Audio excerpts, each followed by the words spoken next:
ክርስቶስ አምላክ ከሆነ እሱ ሲሞት ዓለምን ማን ነበር የሚጠብቃት? እኛ ክርስቲያኖች ኦርቶዶክሳውያን በስላሴ እናምናለን። ስላሴ ማለት ደግሞ አንድም ሶስትም ማለት ነው። መልካም አንድም ሶስትም ማለት ነው አይደለ? ሶስት ስንል ምን እያለ ነው? በምንድን ነው ሶስት? በግብር። እሺ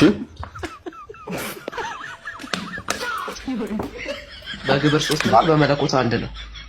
በመለኮት አንድ ነው። መልካም በአካልስ? በአካል ሶስት። መልካም በአካል ሶስት። እሺ ስለዚህ በአካል ሶስት ስንል እስቲ በስምስ? በስም አንድ። በስም ማ ስሉስ ማለት ሶስት፣ በስምም ሶስት። ማማ ስላሴ ማማ ስላሴ ማማ አብ ወልድ መንፈስ ቅዱስ። ጎበዝ። አብ ወልድ መንፈስ ቅዱስ። ስለዚህ ኢየሱስ ሲሞት ዓለምን ማን ይጠብቃል ያልከኝ? ኢየሱስ ከዚህ ከሶስቱ አካላት ስም ውስጥ ማን ነው እሱ? የኢየሱስ ወልድ። ወልድ በስጋ የተገለጠው እሱ ነው። ማን ይቀራሉ? አሁን ማን ይቀራሉ? ወልድ በስጋ ሲገለጥ በስጋ ያልተገለጡ ማን አሉ?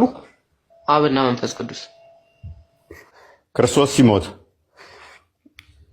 መንፈስ ቅዱስና አብ ሞልተዋል።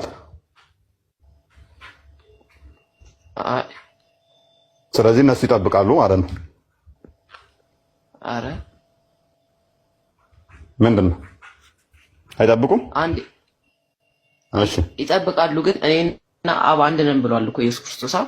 እንደዛ ከሆነ አብም መንፈስ ቅዱስም ሞተዋል ከኢየሱስ ክርስቶስ ጋር ሊሆን ነው። አሃ ማን አለ?